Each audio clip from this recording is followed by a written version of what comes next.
Hai warga Jawa Timur, bertemu kembali dengan saya Sofia Aryani dalam program Info Jatim.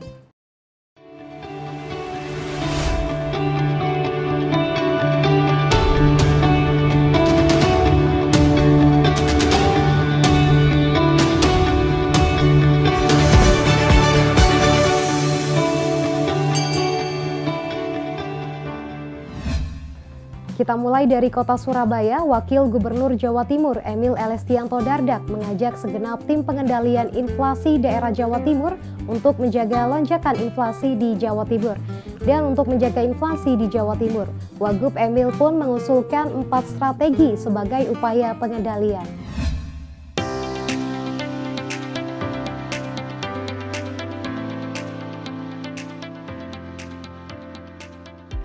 Mengingat Jatim kini tengah dalam masa-masa tren pemulihan permintaan, lalu kenaikan harga komoditas global serta kenaikan harga-harga komoditas yang diatur oleh pemerintah, maka menurut Wagub Emil harus ada yang mengendalikan laju inflasi di masa-masa itu.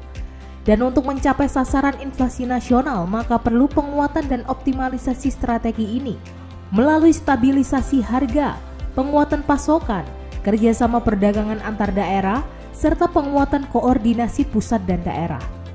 Emil juga menekankan tantangan struktural berupa masih tingginya disparatis harga antar kabupaten kota dan tingginya harga pangan di beberapa daerah pusat turut menjadi perhatian. Oleh karena itu, sinergi antar daerah dalam mendukung stabilitas harga dan ketersediaan pasokan menjelang Hari Besar Keagamaan Nasional menjadi hal yang perlu diperhatikan. Emil juga berharap agar high level meeting ini dapat menjadi forum bagi TPID Jatim untuk menemukan solusi bagi permasalahan di seputar lonjakan inflasi. Sementara itu, Ketua Dekranasda Jawa Timur, Arumi Bahsin, mengapresiasi upaya perajinan dan pengusaha batik dalam melestarikan warisan kerajinan batik. Tidak sekedar melestarikan, pameran ini diharapkan mampu mendongkrak roda ekonomi pasca pandemi COVID-19.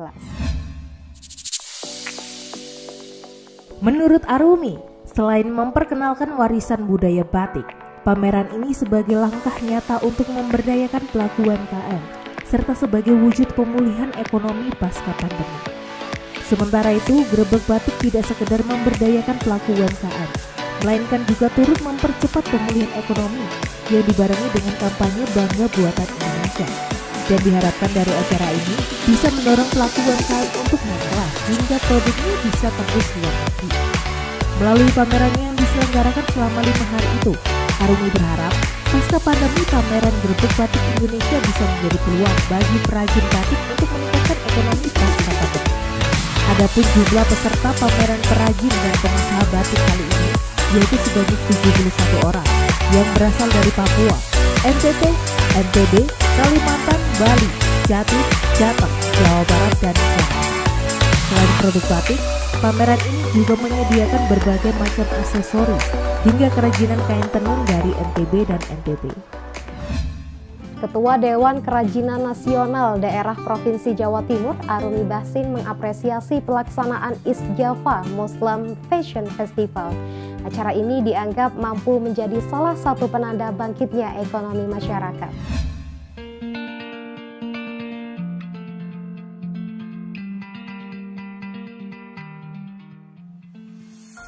Dalam kesempatan ini, Arumi sekaligus mengajak masyarakat untuk tidak ragu berbelanja, terutama produk fashion dari pelaku UMKM. Dengan berbelanja, maka secara tidak langsung membuat ekonomi terus bergerak dan bangkit. Arumi mengatakan selama 2 tahun pandemi COVID-19 melanda penjuru dunia, termasuk Indonesia, sektor ekonomi sempat terkena imbasnya. Namun di tahun ini, kasus COVID-19 mulai melandai. Dan saat ini, industri fashion muslim memiliki potensi yang luar biasa bisa dikembangkan. Apalagi ini menjadi salah satu bagian dari berkembangnya industri halal di Jatim. Terlebih Indonesia merupakan negara yang mayoritas penduduknya beragama Islam.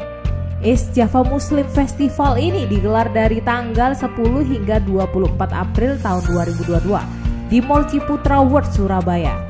Dalam acara ini terdapat berbagai stand yang menjual berbagai produk UMKM halal seperti makanan, kerajinan tangan, batik, hingga produk fashion berupa pakaian muslim. Dan sesaat lagi kita akan ikuti informasi tentang pembagian BLT bagi pedagang pasar di Sumeneb oleh Presiden Jokowi. Dan tetap di Info Jatim.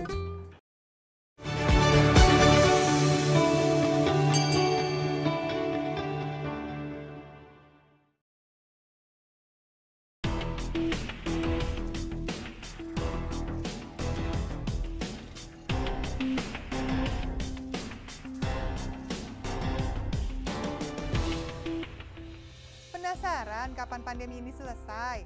Salah satu sinyal positif kita untuk keluar dari pandemi ini adalah saat sudah ada vaksinnya. Kabar baiknya, vaksin COVID-19 sedang dalam masa persiapan untuk diproduksi. Salah satu tempatnya di sini nih. Tapi sebelum bahas soal kemajuan vaksin itu sendiri, udah tahu kan kenapa vaksin itu penting? Wajar ya kalau saat pandemi kayak sekarang ini, semua perlu dijelasin secara detail. Tapi vaksin sebenarnya bukan hal yang baru kan? Kita sudah akrab kan dengan vaksinasi sejak kecil? Mungkin bagi sebagian lebih tahu kalau saya bilangnya imunisasi. Tujuan vaksin atau imunisasi tersebut adalah menimbulkan kekebalan tubuh buatan, supaya kalau ada virus yang aslinya masuk ke dalam tubuh, maka daya tahan tubuh kita sudah siap melawan. Nah, agar makin banyak orang yang daya tahan tubuhnya siap terhadap virus, kita semua harus divaksinasi. Nanti kalau sudah semakin banyak yang sudah divaksin, semakin rata kekebalan tubuh kita semua. Virus akan kehilangan orang yang bisa dijadikan tempat hidup. Nah, itulah di mana herd immunity sudah terbentuk. Apabila sekelompok manusia atau masyarakat memiliki imunitas terhadap suatu penyakit infeksi. Dan perlu dipahami bahwa herd immunity itu bisa terjadi apabila ada suatu proses imunisasi. Inilah kenapa vaksinasi jadi salah satu metode yang paling efektif untuk menekan penyebaran virus yang sangat cepat. Terus buat yang nanya, vaksin ada efek sampingnya nggak ya? Jangan khawatir, saat vaksin COVID-19 diproduksi nanti, itu artinya sudah pasti telah lolos uji coba yang berlapis-lapis. Jadi kalau ujinya dilakukan dengan baik, diamati dengan baik, maka potensi untuk memiliki efek samping itu menjadi sangat minimal. Dan bisa saja bahwa risiko itu untuk adanya efek samping itu bisa saja ada, karena itu biasanya kejadiannya kecil. Karena apa? Karena di dalam uji klinisnya kita sudah menggunakan sejumlah masyarakat atau manusia yang dites dulu, dan itu kita amati betul. Efek positifnya dari vaksinasi itu jauh lebih besar daripada potensi efek samping, karena efek samping selalu diamati di dalam uji klinis dan selalu diamankan dari uji tersebut. Sudah jelas kan kenapa kita tidak perlu takut vaksinasi? Sekarang kita tinggal berharap supaya seluruh tahapan uji coba selesai. Vaksin siap diproduksi dan kita semua bisa keluar dari pandemi ini.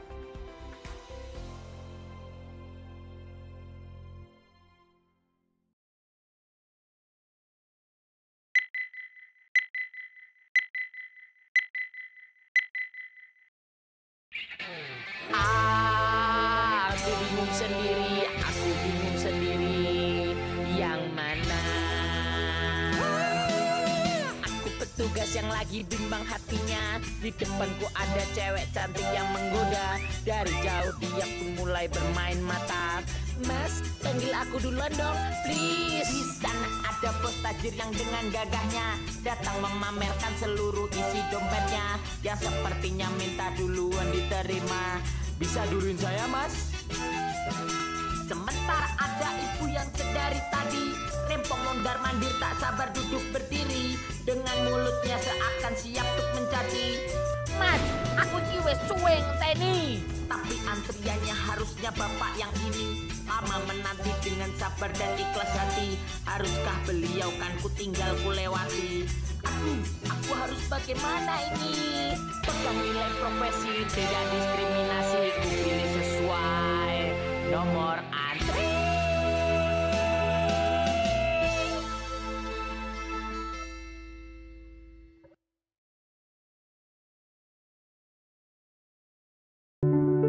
Dulu, aku dan adikku selalu diantar ayah naik kendaraan umum ke sekolah. Kadang kami berdesakan di dalam bus atau kereta. Ayah bilang, setelah pandemi ini kita harus menjaga jarak dengan orang lain, supaya mengurangi resiko terkena virus dan penyakit menular lainnya. Kita harus selalu pakai alat pelindung diri, seperti masker dan bisa ditambahkan pelindung wajah. Juga gunakan hand sanitizer jika belum memungkinkan untuk cuci tangan. Sesekali ayah mengajak kami naik kereta. Aku ingat waktu adik pernah ketiduran di dalam kereta. Hihi. Naik kendaraan umum memang menyenangkan, tapi jangan lupa mentaati protokol kesehatan yang berlaku sekarang. Oke guys, jangan lupa jaga kesehatan kalian. Sampai jumpa. Sudah lama kita belajar dari rumah, tidak bertemu teman-teman semua. Biasanya kita belajar bersama, penuh dengan suasana riang. Kangen teman-teman semua yang selalu di hati. Kini tiba saatnya belajar tatap muka, terbatas dan juga aman. Atas izin orang tua kita bertemu lagi, ingatlah hari ini. Etika baku bersih, cek suhu jangan lupa, cuci tangan dahulu, jaga jarak selalu, pakai maskermu. Kombinasi pembelajaran berkualitas yang aman juga nyaman bikin orang tua makin tenang.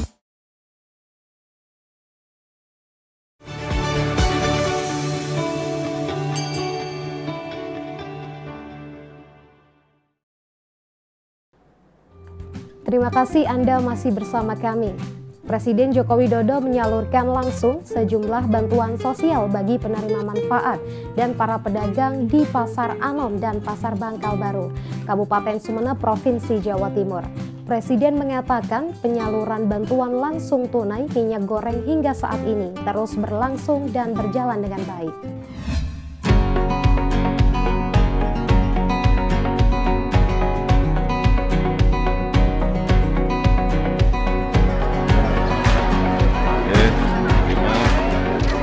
Kalau gini modal berapa sih?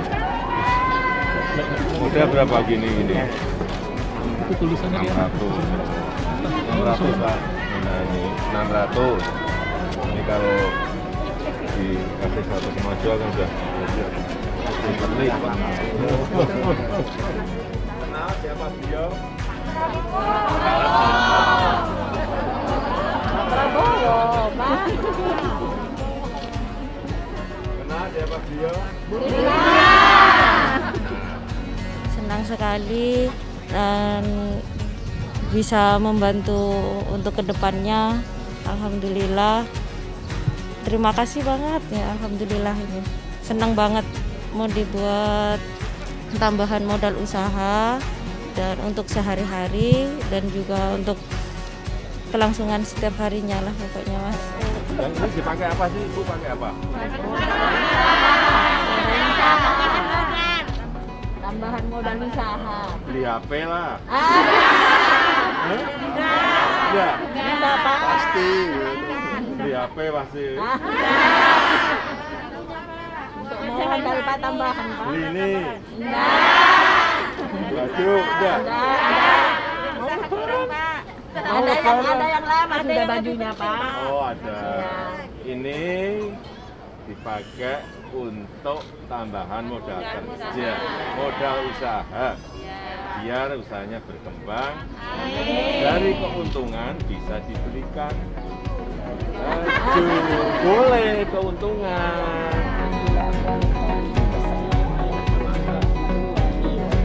Ini kan di pasar barang ada bagiannya.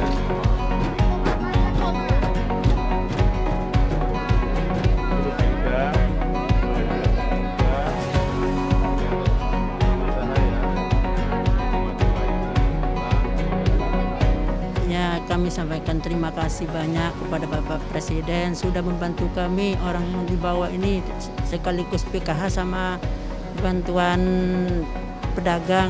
Dengan ada bantuannya ini kami ini bisa maksudnya mengembangkan usaha kami. Dengan adanya bantuan PKH itu anak kami bisa biasanya baju sama anunya itu Pak bisa baru beli lagi itu Pak dari bantuan ini Pak.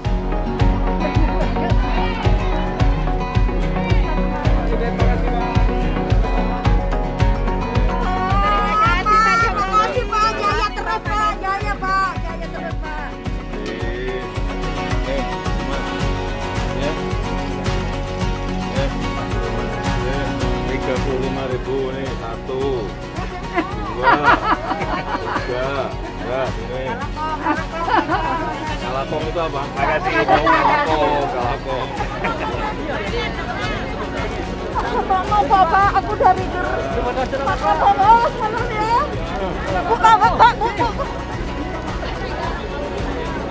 Ya, terima kasih.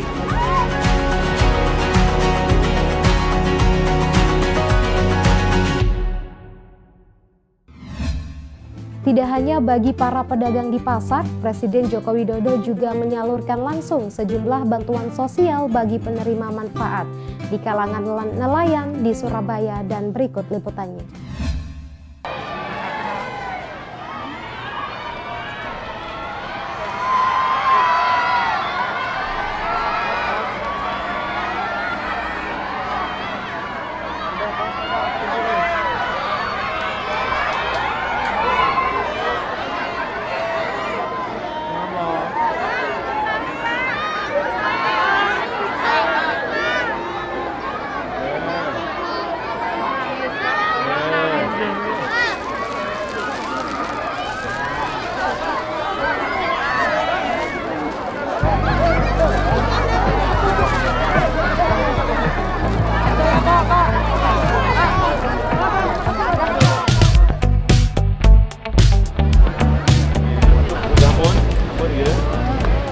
Sampun, sampun bunyi, sampun, 1,2 nggih. Makasih ya Pak. Assalamualaikum Bapak. Halo, senang. Iya. Selamat masuk TV Bapak Jokowi. Alhamdulillah senang sekali Pak. Alhamdulillah saya ketemu Pak Jokowi senang sekali. Usahanya apa nih Pak? Pohon keju, jualan pohon keju. Oh, iya. Dapat apa dari Pak Jokowi Pak? Dapat bantuan presiden 1.200.000 Pak. Mau digunakan untuk apa Pak? Ya untuk bantuan modal. Ini karena minyak lagi mahal, jadi alhamdulillah dapat bantuan ini terbantu Pak. Harapannya apa sih Pak?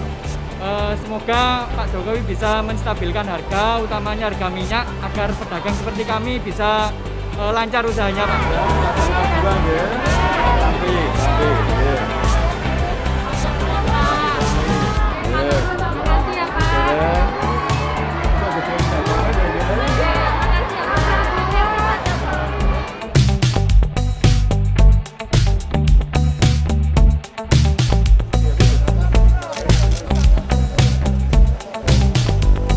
Terima kasih kepada Pak Jokowi.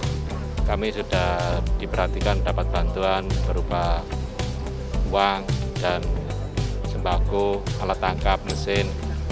Ini sangat di luar dugaan kami. Yang saya impikan ketemu Pak Jokowi baru kali ini seumur hidup ketemu Presiden. Sekali lagi saya sampaikan terima kasih kepada Pak Presiden atas perhatiannya di warga nelayan sini di Jumpat, Surabaya.